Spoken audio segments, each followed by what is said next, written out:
Welcome to the Ranking Things Podcast, a production of Jason Davis VoiceOver. Please visit jasondavisvoice.com for information about voiceover services for commercials, internet and corporate videos, e-learning, phone messages, and more. I'm Jason Davis. And I'm Eric Wright. And every episode, we're going to choose a topic to rank and defend our choices. It's the podcast where you can be part of the conversation. Email us, rankingpodcast@yahoo.com, or tweet @JasonDavisVoice. We're going back to the world of music. Yes, good for us. Specifically, lead singing rock drummers. You know, I usually put rules to myself, right? Because this, again, is a huge thing. And so I was thinking, all right, singing and drummers. So maybe if I put a little science to this and I scale each of them on 1 to 10, I can then say, okay, well, so-and-so is a 9 singer and a 7 drummer. So, oh my God, you were way too analytical, my friend. Well, I had to try to come up with something, but then there's so much more to this than just trying to go by numbers. I had 2 rules. Oh, you did? Rule number 1, it's basically the singing drummers that I like the most. Oh, that's fair enough. Rule number 2, Dave Grohl could not be on this list because he was not a lead singing drummer with Nirvana. Right. He doesn't play drums now, so that was all I felt. So why don't we get the list started? What do you got for number 5? My number 5 is Sheila Escovedo. Ah, Sheila E. Sheila E. Yes. Very nice. That definitely raised a few eyebrows with some of my friends I was talking to about it. In the 80s, first of all, she was hot. Still is actually looking. Yeah, she really is. And if you just think of her from the 80s with Prince, and it's like, first of all, I think she's great because Prince did not ruin her.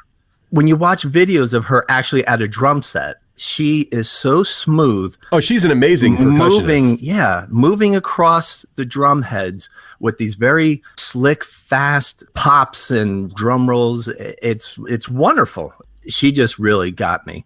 Also, a lot of people she's worked with, big name people, Marvin Gaye, Diana Ross, we said Prince. She's in Ringo's All Stars. Mm-hmm. So, and all these people talk so highly of her. And I think, and she's different.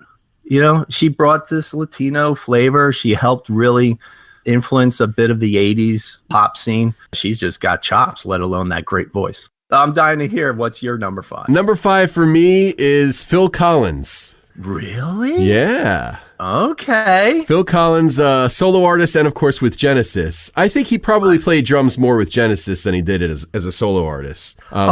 There's no question that the guy is legendary in the world of rock music. I'm not a huge Phil Collins fan, but there's no denying that he's made his mark as a drummer and a singer. Sure. He was a big fan of the Beatles when he started out, when he was a kid. And he was actually a child actor, too, which I found interesting. Was he really? Yeah, he performed on stage as the Artful Dodger in a London production of Oliver when he was a kid. And then as a teenager, he ended up being an extra in the Beatles film A Hard Day's Night. I thought I recognized him. He was the little bald kid. Very funny. And then he eventually went on to play percussion on Art of Dying by George Harrison for his album All Things Must Pass. So having been influenced by the Beatles early on musically and then being in their film and then playing on George Harrison's album, that's kind of a pretty cool thing. He joined Genesis in August of 1970. 1975, Peter Gabriel leaves the band.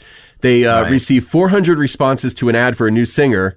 They held all kinds of auditions, and then they go, you know what, Phil? You're going to take over as lead singer. Well, because, he was singing backup. Right. And, when you're singing backup to Peter Gabriel and you're holding your own, I mean, I think he was holding his own. If you go back to those really old videos, they were very progressive, very odd. His background was great, and his drumming was fantastic. I think in later Genesis, his drumming was just not as important. I think their style changed tremendously over the years. I mean, when they were first starting out, they were very progressive. They were, very much. Yeah, I mean, all very kinds of crazy time signature say. changes and all kinds of stuff. In fact, it's interesting because his drumming was actually praised by a lot of other popular drummers. The guy from the Foo Fighters, Taylor Hawkins, Mike Portnoy, who's played with Dream Theater and Winery Dogs. Sons of Apollo. Yeah, exactly. And Neil Peart called his work on the 1973 1983 Genesis album, Selling England by the Pound, an enduring masterpiece of drumming. So if Neil Peart is saying that you've drummed a masterpiece, you've drummed a masterpiece. That's something. I know. Yeah. If we ever just talk about drummers. Yeah, exactly. He's on the list. No doubt. He's amazing.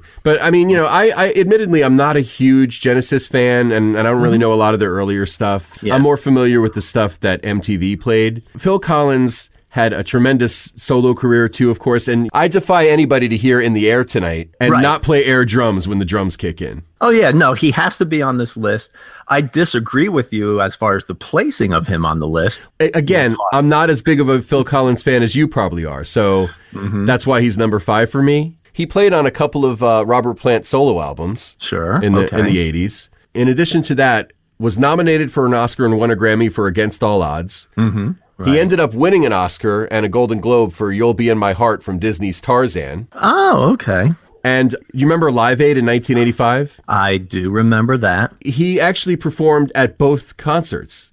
He performed at Wembley Stadium in London, and then he took the Concorde to Philadelphia, and then he performed in Philadelphia to not only do solo material, but he played drums for Eric Clapton and with Robert Plant, Jimmy Page for the Led Zeppelin reunion. Not too shabby. Yeah, I mean, that's pretty amazing that he did both shows. I mean, incredible. And then he was also part of Band-Aid, Do They Know It's Christmas? Yeah. So, needless to say, Phil Collins, although he's number 5 for me because, I'm not a huge Genesis fan or Phil Collins fan. I like him, and I like, some Genesis stuff. There's no denying his impact on the world of rock and roll. Oh, absolutely not. And we'll be talking about him a little bit later. I'm sure we will. So what do you got for number 4, my friend? Number 4 is a guy named Grant Hart. Okay. He's known mostly from Husker Du. Okay. 1979 to 87. Very much kind of a punk. Some say the hardcore. I don't think they were really hardcore punk. Very much like a pre-Nirvana type, that kind of feel that when you listen to their stuff, you can see some of it crossing over into being more popular, but it really never did. Born in 1961, he died in 2017 of liver cancer. Unfortunately, he had some trouble with drugs and smoking and stuff. Interesting story. I thought his big brother died when he was only 10 years old. Oh, wow. And he inherited his drum set. Huh. Obviously, that got him started. He ended up meeting Bob Mould, who's the guitarist for Husker Du, basically by selling pot to him out of a record store. And they ended up becoming friends, doing a lot of writing. And the thing I like about Grant Hart, if you watch videos of him, he is banging away, super fast on the drums, doing the punk beat thing and singing at the same time. A lot of times when drummers are playing, when they start singing, they're just like doing a beat and the cymbals and that's it. He's banging all the shit out while he's singing. It's funny, the way he sits very close to the drums. His arms are really bent because he's right there on the microphone and he's just hunched over and he's able to reach all the cymbals and everything all around him while he's going at it. I think he's awesome. Yeah, if you want to hear some stuff, you got to listen to Terms of Psychic Warfare, Everything, Pink Turns Blue. Those are some really good representative songs of his talent. What's your number 4? Number 4 for me is Dean Castronovo. Yes, okay. Are you familiar with him? Oh, yeah, he's one of my honorables. Oh, okay, yeah. So Dean used to play with Journey in Bad English. He played in Ozzy Osbourne's band way back when. Currently, he's playing with the Dead Daisies, who we saw. We know them. Yeah, we saw them open for Kiss. He actually wasn't in the band at that time when we saw them. Oh, no? Yeah, okay. No, it was a different drummer. And he also plays with a group called Revolution Saints, which also features Jack Blades from Night Ranger. That's relevant for a reason, and we'll get to that in a minute. Yeah, I'm sure. When he toured with Journey from 1998 to 2015, he sang lead vocals on several of the bigger hits. Open Arms, Faithfully, Who's Crying Now. He's got a voice on par with Steve Perry. In fact, you could hear him, and if you didn't know, you'd think it's Steve Perry. He's that good. Mm-hmm. Yeah. He had a little bit of a rough go, and that's what led to the end of his tenure with Journey. He went through a little bit of a battle with drugs and alcohol and some legal problems, and he actually spent a little bit of time in jail and then went through rehab, found religion. God bless him. Yeah, and now the guy has come out of this really dark place and has really made a major comeback. I have a friend named Sean Tarr. He plays in a cover group called Bon Journey. They do Bon Jovi and Journey covers, which I think is brilliant because, those two bands both have a lot of great songs that I'm sure people love hearing. But anyway, so their drummer, Matt, is really good friends with Dean. I actually, reached out to Sean because I know that he played with him recently. Dean got on stage with them and did Faithfully and Turn Back Time, one of the Revolution Saints songs at one of their recent shows. Really? Yeah. So, I wanted to get Sean's take on what Dean's like. And he said, Dean's a super talented guy, really great being on the same stage. And he said, what struck me most about him is how real and personable he is. He said he's the nicest rock star he's ever met,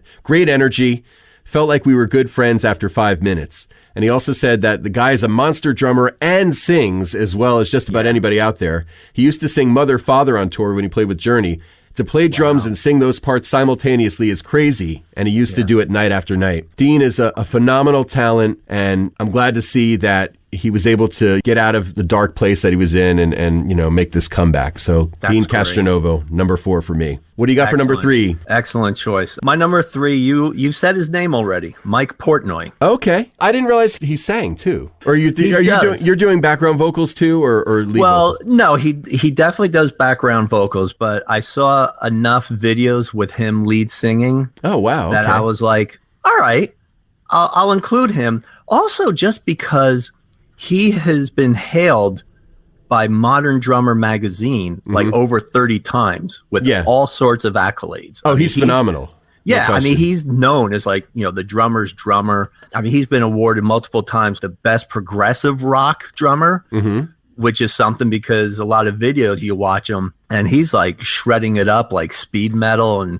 so he's doing all kinds of different stuff. He performs with so many different bands. He does a lot of tribute bands. He steps in for people. Yeah, when AJ Pirro passed away suddenly, he stepped in and helped out. Yeah. So I didn't really know much of the guy, but I heard his name through a couple people and just watching him. I didn't realize that he was a background singer for Dream Theater. So I was like, oh, all right, well, he sounds pretty great. And then he does a lot of other stuff. Yeah, I had no idea that he sang. Otherwise, I probably would have had him on my list too, because he's a phenomenal drummer. I mean, he's ridiculous. Yeah. So although I wasn't really applying my numerical scale, I kind of gave him a pass a little bit as far as the singer part, because even though he is mostly background, he's definitely done some lead too. So I was like, that's enough for me to put him on the list. Okay. Are you okay with that? I'm okay with it. All right. So your number, Trey, is? Number 3 for me is Kelly Keagy from Night Ranger. Yeah. Okay. All right. I had the opportunity to see Night Ranger in December with my buddy Tim. And I'd never seen them live before. I've always been a fan of their hits. I don't know a lot of their more obscure stuff, admittedly, but there's no question that they have a lot of great musicians in the band and great songs. And Kelly actually sings lead on a couple of their big hits. I mean, the most famous one, of course, is Sister Christian. Right. Which is probably, I'm pretty sure that's their biggest charting hit, too. It's got to be. Yeah, it's got to be. But he also sang on Sing Me Away, When You Close Your Eyes. He shared vocals with Jack Blades on that one, and Sentimental Street. He is a great drummer, great voice. Those guys are probably one of the more underrated bands. When you see them live, your hair gets parted by how good they are. I mean, just amazing. Yeah, well, yeah. See, they knocked your hair right off, right? No. And I was looking at some videos of him because I knew he was going to be on your list. Yeah. So I wanted to research him, and I was like, wow, yeah, this guy's good. And yeah, the whole band blew me away. Yeah, he's the real deal for sure. Yeah. That's a good choice. Anything else on him? Yeah, a couple of cool things. So he basically went all in after high school in pursuing a career as a drummer. He knocked around in the clubs for a few years, and then he became the touring drummer for a San Francisco band called Rubicon, which also featured Jack Blades and Brad Gillis, who he would form Night Ranger with in 1979. Okay. So a couple of years ago, he was noticing that he had like some tightening in his chest and some shortness of breath and stuff. So he went to the doctor. It turned out that he had a birth defect in his aortic valve. Oh. So he had to have heart surgery. He had open heart surgery to repair that. In April, he missed, for the first time in the history of the band, he missed a few shows in April of last year. So I see him in December, like 6 months after the surgery, and you would never have known that he had heart surgery. So the interesting little footnote is that while he was recovering from the surgery, Dean Castronovo filled in for him in Night Ranger. And he sang too, I guess. Oh, yeah. Well, I wonder if like by being a drummer with all that upper body movement that helped keep his, heart functioning while even though it had this, issue, and maybe that also helped him recover faster. Could be, but you got to remember he's in his 60s. So, it's harder to come back from stuff like that when you're older. No question about it. Yeah, you don't have to tell me. Yeah. He says he's almost like a young guy again because everything's functioning right. So that's my number 3. Great. All right. My number two is somebody I really didn't even know anything about. Mm-hmm. His name is Gil Moore. Ah, Triumph. From Triumph. Right. Now, I didn't know anything about Triumph until I got to college, and some of the guys I was hanging out with were into heavier stuff than I was, and they introduced me to Triumph. Mm-hmm. This guy, Dave Sawyer, who he ended up leaving after the first semester, and we all missed him because we did air band with him. He came up with our air band name Head Rush. So. But he introduced me to Triumph, and would watch some of the videos, and I was like, wow, this is amazing. These guys are, in my mind, they're kind of like Rush in a way. Each one of them is a phenomenal player in their own right, and each instrument is almost like playing a lead, yet it all blends together. And they're a power trio, and they're from Canada. Yeah, he was born in 1953, so it's like, wow, he's been around a little while. Yeah. Triumph apparently started in 1975. It's like, holy cow. So that's like, 97 years or so they've been together.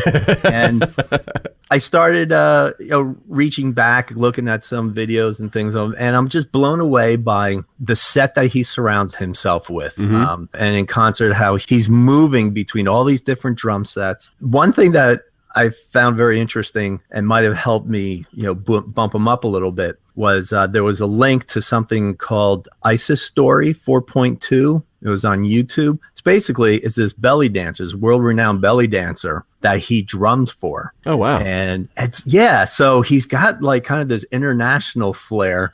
And plus, you watch her for 6-7 minutes and it's just really, really cool. And I don't mean that in a perverted way. Sure you do. No, maybe a tiny bit, but she's very classy about it. So I highly recommend everybody out there in the world, go on YouTube, look for Isis Story 4.2 with Gil Moore. Yeah, great voice too, Gil Moore. He does have an awesome voice. Yeah, some of the songs that he sings, Follow Your Heart, great Spellbound, song. It's like, holy crap. I forgot he sang Spellbound too. Yes. And he's going through the drum beats and like the drum rolls while you're singing at the same time. He can do that. Yep. And to me, that's a crazy skill. Good choice for number 2. Like it. And yours now. Number 2 for me is Don Henley. Are you kidding me? I did not see that coming. Really? Holy crap. Wait, are you surprised that he's number 2, or are you surprised that he's on my list at all? I'm surprised he's on your list at all. See, and you were surprised when I chose the Eagles as one of the top American bands, too. Yeah, I was. That was a very pleasant surprise. I'm not really sure why you think I'm not a Don Henley fan, though. No, it's nothing about being a Don Henley fan. Mm-hmm. Well, tell me why you think he deserves to be on the top 5. Desperado, Witchy Woman, Best of My Love, One of These Nights, Hotel California, The Long Run, Life in the Fast Lane. Sure. As a solo artist, Boys of Summer, Dirty Laundry, All She Wants to Do Is Dance, End of the Innocents, Last Worthless Evening, New York Minute, Heart of the Matter. And that's just like the hits. Right. Then, of course, he teams up with Stevie Nicks, who's dating, Leather and Lace. Sometimes Love Just Ain't Enough with Patti Smythe. Mm-hmm. I mean, the guy... Axl Rose. Yeah, Axl Rose. The guy's a hit machine, Yes, just incredible songwriter and an amazing voice. Right. I think as far as a drummer goes, I don't really know that he's super flashy as a drummer, but that's not important. He's got an interesting back history, too. Before he formed the Eagles with Glenn Frey, he was in a band called Shiloh. Right. They released an album that was produced by Kenny Rogers, which I didn't know.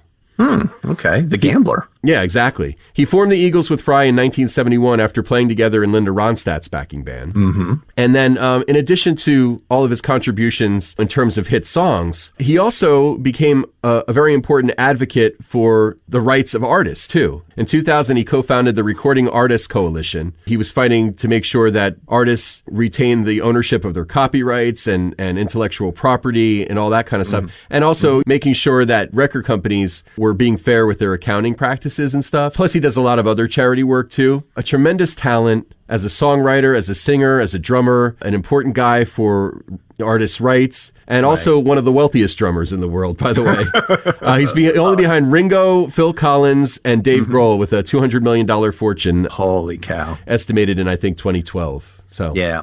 Initially, Don Henley was going to be on my list, no doubt. Okay. And it's funny because as I was researching all these other drummers, he started to fall. Wow. And yes. And it's just the type of music that the Eagles did and the stuff that he didn't really call for big drum solos. And so maybe it's just I'm drawn personally to a little more, power maybe.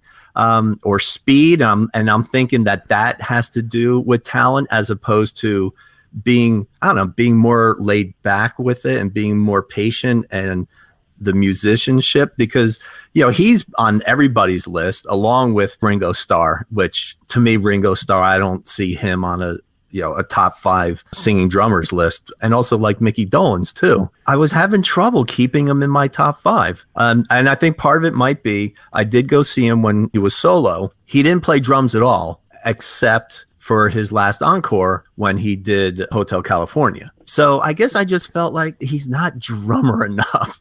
It seems like you were focusing more on the drumming than the singing. See, and that's where we differ, because for me, I feel like we could do a whole other list of the top drummers, period, having nothing to do with voice.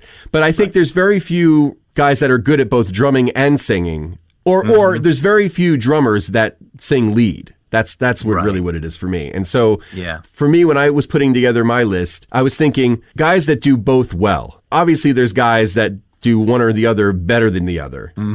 But for me, if they do both well, they made the list. Yeah, and that's like I said, I think I was just being pulled toward drummers more, like you're saying. Okay, so I guess that leads us to your number 1 then. My number 1, and it's funny, because I did not want to have this guy as my number 1. I really didn't. Okay. I did. As much as I tried to keep Henley in my top 5, I tried to keep this guy out of my top 5. Okay. But holy crap, when I just go through the history, my number 1 is Phil Collins. Okay. And I know he's like the safe, popular bet. He's on the top of almost everyone's list. You went through a whole bunch of good reasons why when you had him as your number 5. I got to know him around the Abacab years, just after a couple years, I guess, after Gabriel left. That's a great song, by the way. Yeah. Oh, it's a cool song. Cool drumming on that song too. It's not like flashy, but it's cool. Well, that song, and I think around the same time, or maybe it was before the Follow You, Follow Me.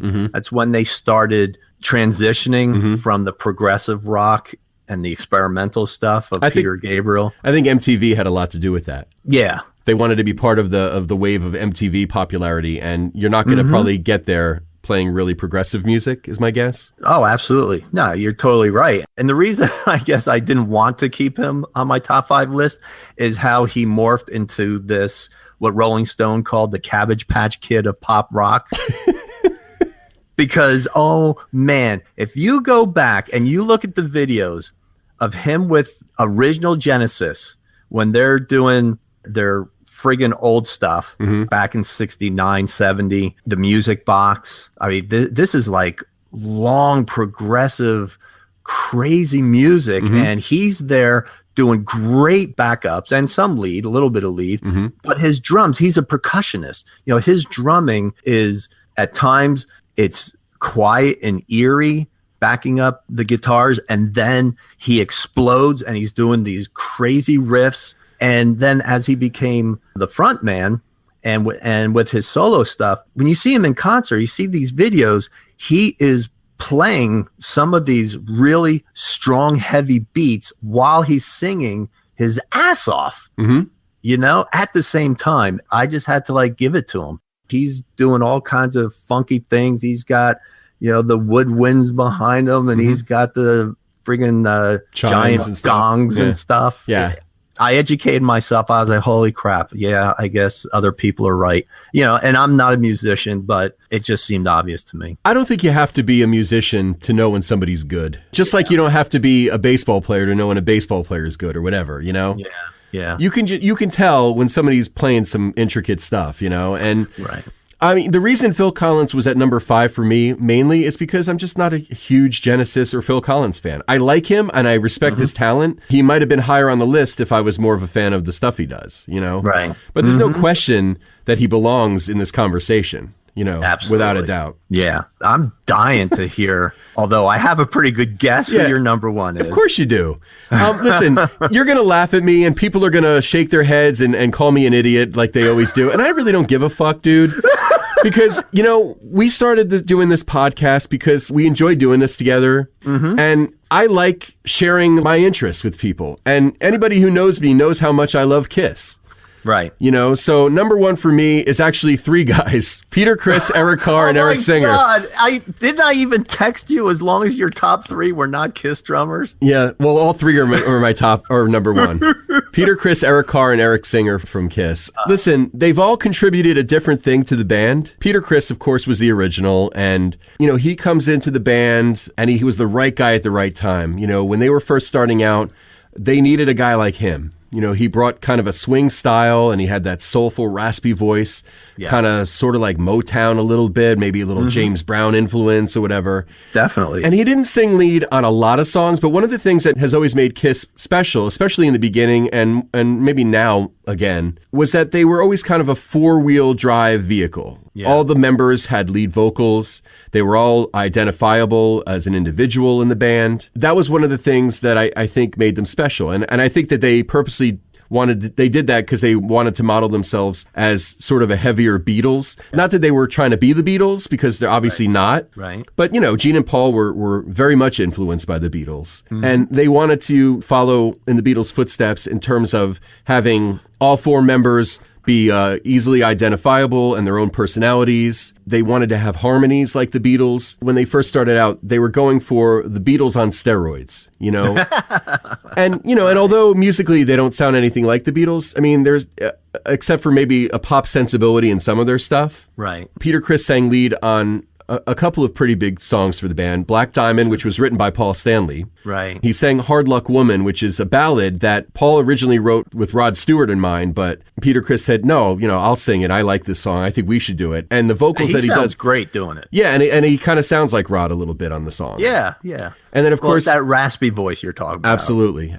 Yeah. And, of course, one of the band's biggest hits, Beth, Peter Criss not only sings it, but he also co-wrote it. Yeah. So his contribution to the band is unmistakable. The guy played with fire. I mean, the guy was balls to the wall. If you watch old concert footage of Kiss, right. I'm talking before they really became a big band. So probably 74, 75, 76, before they really hit it big and like drugs and alcohol and egos got in the way. They were firing on all cylinders in a way that it's really no surprise that they became as big as they did. Mm-hmm. Since I knew he was going to be on your list, I wanted to look him up some more, and definitely... When I found the older videos, he was an awesome drummer, and I did really like his voice. You said like Black Diamond. Mm-hmm. Yeah, I loved that kind of raspy, bluesy kind of voice. Yeah. Yeah, I thought so. He's high up in my honorable mentions. But since I knew you were going to talk about him, I was like, yeah, I mean, he had a lead vocal on every one of their albums for his original tenure in the band. Mm-hmm. That's cool. So that's Peter Criss. So let's talk about Eric Carr. So he comes in after Peter leaves the band in 1980 and not only gives the band a huge kick in the ass in terms of his playing style. It's been well documented that when Peter Criss either left Kiss or was asked to leave, depending on who you ask, there was a lot of turmoil in the band. So Eric Carr comes in and was this breath of fresh air who was very grateful to be a part of the band, was excited to be, getting ready to tour and all that stuff. And it just really represented a whole different style of drumming even. So he comes in and ends up being the drummer in Kiss for more than a decade. He passes away, sadly, in November of 1991, the same day as Freddie Mercury, by the way, from heart cancer. Oh, that's right, yeah. He took over the lead vocals on Black Diamond on tour. He sang lead on Little Caesar on the Kiss album Hot in the Shade. Honestly, a lot of Kiss fans would probably agree with me with this. Was probably very much underused for his singing. They should have had him singing on more of their albums in the 80s because great voice, also has that raspy tone, just a tremendous talent as a writer too. His family released a CD called Rockology after his death, and it had some songs like demos and stuff that he had written for Kiss that they never used. And there's a couple of really good tracks on that. and that shows, what kind of a talent he really was. So then we get to Eric Singer, who replaces Eric Carr after his passing in 1992. He's been in the band now longer than anybody with the exception of Gene and Paul. Right. He played with the band until the reunion in 1996 and rejoined the band after Gene and Paul decided not to renew Peter's contract in 2004. He sings lead on All for the Glory on Sonic Boom and All for the Love of Rock and Roll on Monster, Black Diamond Live, and some other stuff. In addition, he's done projects on his own and has played with Bruce Kulick, former lead guitar player from Kiss, in something called the Eric Singer Project, ESP. He's played with Brian May. He's played with Alice Cooper. He played in a group called Badlands with Jake E. Lee, formerly of Ozzy's band. The guy's had a tremendous career as a drummer and a great voice. And as a fan of Kiss, I'm glad he's in the band. He's a solid guy and makes the band better. That's my number one. Peter Criss, Eric Carr, and Eric Singer. The list of honorable mentions for me is huge, but I'm sure we're going to crisscross a lot. Yeah, probably. So who do you got? I have Levon Helm from the band. I never would have really thought about him, but I saw him on so many other lists, and I talked to some friends of mine that are musicians. They're like, oh yeah, no, you can't leave him off. Right. Because even though he's not, I guess, a flashier drummer, like I'm thinking, super technical with all the big rolls and everything, he was totally instrumental in the band's sound, just weaving that whole kind of, country, folk, blues all together. And actually, I knew him as the singer. I didn't know he was the drummer. Obviously, I'm familiar with their bigger hits, which he sings. So I'm mentioning him just because it seems like I kind of have to. Okay, he's on my honorable mentions too. Yeah. All right. Who else? And before I kind of said Ringo Starr and Mickey Dolenz, Buddy Miles. I definitely want to get him in. Yeah, I know. I see your face. Buddy Miles. He drummed with Jimi Hendrix. He's played with all kinds of big names. And he's got the old blues voice. He's, got a really cool, gruff voice. But I saw clips with him playing with Jimmy, and it was like, oh my God, if your drums don't get lost when Jimmy's your guitarist, then you got something going on. Don Brewer from Grand Funk Railroad. Yep, also in my American band. Yep. Yeah. Also in my honorable mentions. Kind of crazy guy. You watch videos, he's got the big afro and he's playing with his shirt off, and at points he's like just banging his head on the drums. So he obviously was a personality too. He wasn't the main lead singer in Grand Funk, but he did sing We're an American Band, which is a classic. So yeah. Roger Taylor from Queen. Absolutely. On my list too. You have to.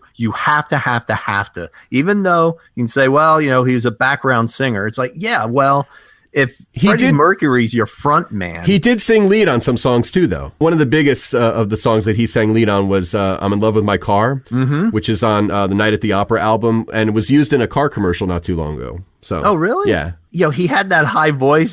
So they're doing like Bohemian Rhapsody. He's like, Galileo!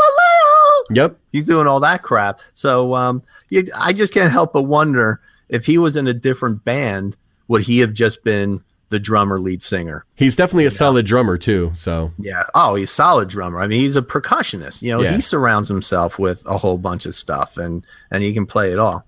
Here's maybe a surprise. Karen Carpenter. I thought of her too, but the reason I didn't put her on the list and even in the honorable mentions is because I really wanted to focus on rock. She was the drummer in the Carpenters. People forget that because of that voice. I mean, amazing vocals, no question. Yeah. The only other people that I had in my honorable mentions that you didn't mention were Mickey Dolenz and Ringo. Mickey Dolenz didn't play on the Monkees records, but when they toured, he played. Right.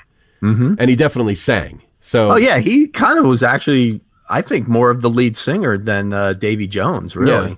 And Ringo, a lot of people criticize Ringo. Oh, he's not that great of a drummer. But listen, Ringo is a solid guy and was the right guy for the Beatles. No question about it. And he's a great character, too. So. But I thought when they made the transition from just kind of like, the poppy, I want to hold your hand stuff, and they were getting into some psychedelia, he was really good at transforming into some new beats and, cymbal and beat stuff. So, I got to hand it to him. I think he's underrated. I think Ringo is very underrated. Anyway, so that's all I have. Yeah, that's all I have, man. Thanks to you for joining us. The Ranking Things podcast is a production of Jason Davis VoiceOver. Again, visit jasondavisvoice.com if you need a voice for a commercial, internet and corporate video, e-learning, phone message, and more. And remember, we want to know what you think. If you have a different opinion or if you want to make fun of us for our choices, you can do that. You can email us rankingpodcast@yahoo.com or tweet @JasonDavisVoice. I'm Jason Davis. I'm Eric Wright. Thanks for listening to the Ranking Things podcast. Rock and roll, baby.